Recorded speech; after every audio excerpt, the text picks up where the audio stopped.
各位新浪网友，大家好！今天新浪科技专访诺基亚全球 CEO 斯蒂芬·埃洛普先生，为我们谈一下诺基亚智能手机战略、中国市场策略，以及就谷歌收购摩托罗拉等行业热点问题发表自己的看法。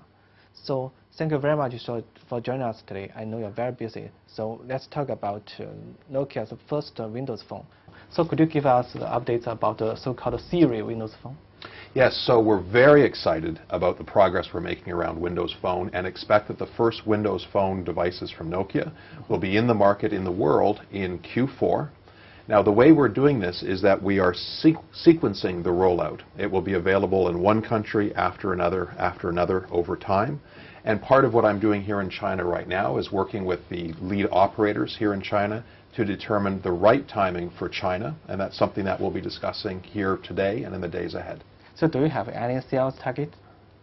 We certainly have sales targets in terms of what we hope to achieve with Windows Phone. Clearly, we believe it will be very successful because of the unique capabilities that we're bringing from Nokia, the quality of the design, the strength of our organization, including here in China. So we're very excited about some aggressive sales targets for these products. So as we know, the smartphone market has been dominated by Apple and Google's operating system. So what's the competitive advantage of Nokia Windows Phone?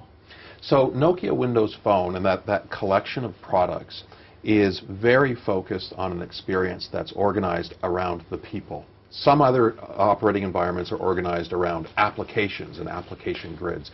We're organized around the people. So if I were interacting with you, I would be able to see everything about you. I'd see your Facebook, your Twitter, your Weibo, all of those things around you, which makes it a far more personal experience. As well, there's a lot of capabilities in these devices that Nokia will be providing in areas like navigation and mapping, in terms of entertainment, and a variety of other things that will make it uniquely Nokia. So we're very excited about that. So do you have any concrete plan to attract the current CBN user to switch to the Windows Phone? So we believe that the quality of the experience with the new Nokia devices will be very attractive to existing Symbian customers as well as to customers of other operating system environments. We have done some surveys of early customers, of people using our products. They've seen our new products in a private setting, and the feedback we get from them relative to the other environments is very positive.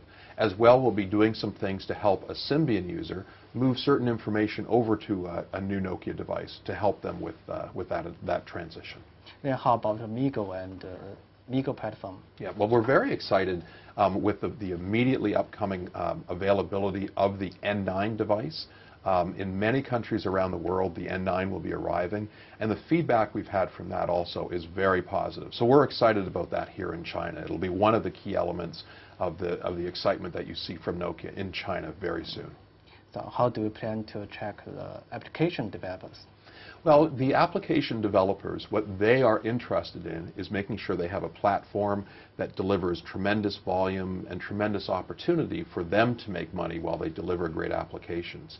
And one of the great strengths of Nokia is because of the very large number of devices that we sell, that we can give them some sense of an opportunity to sell applications to a large number of people and to get great distribution with that. In the area of the N9, it uses a development environment called Qt, and we've signaled to the world that Qt development environment will also be core for some of the mobile phones devices in the future. We've said that's core to the next billion. So we've signaled there that there's a huge platform opportunity there. And of course, in the higher end devices with Windows Phone, we expect a very broad capability, a very broad reach for developers on the Windows Phone platform. So that's been very attractive. Of course, what you have to look at is, are there lots of applications being built?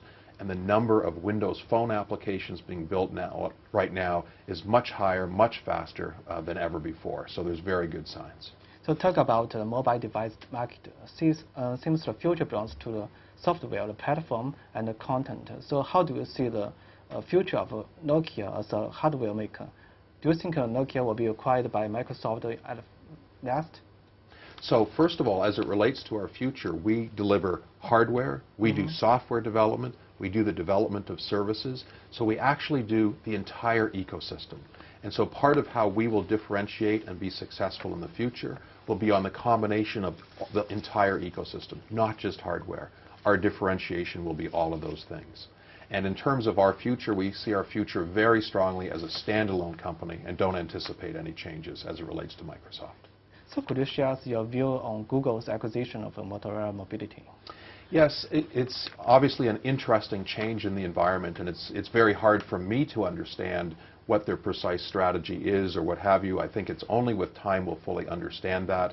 Of course, they wrote that it relates to intellectual property, but also we will have to see if it somehow relates to their plans in terms of the hardware and where they go with that. It's very uncertain at this point, and clearly it creates a great deal of uncertainty for the Android ecosystem that I'm sure is of great concern to many of the Android participants. So why didn't Nokia select both Android and Windows Phone? So it was our assessment that in the case of Nokia, we had to make a very clear decision as to what our emphasis would be, where we would do our best work. And we decided that we would do our best work for Windows Phone because we felt that our opportunity to differentiate, to have a uniquely Nokia experience that people would look at and say, wow, that's Nokia.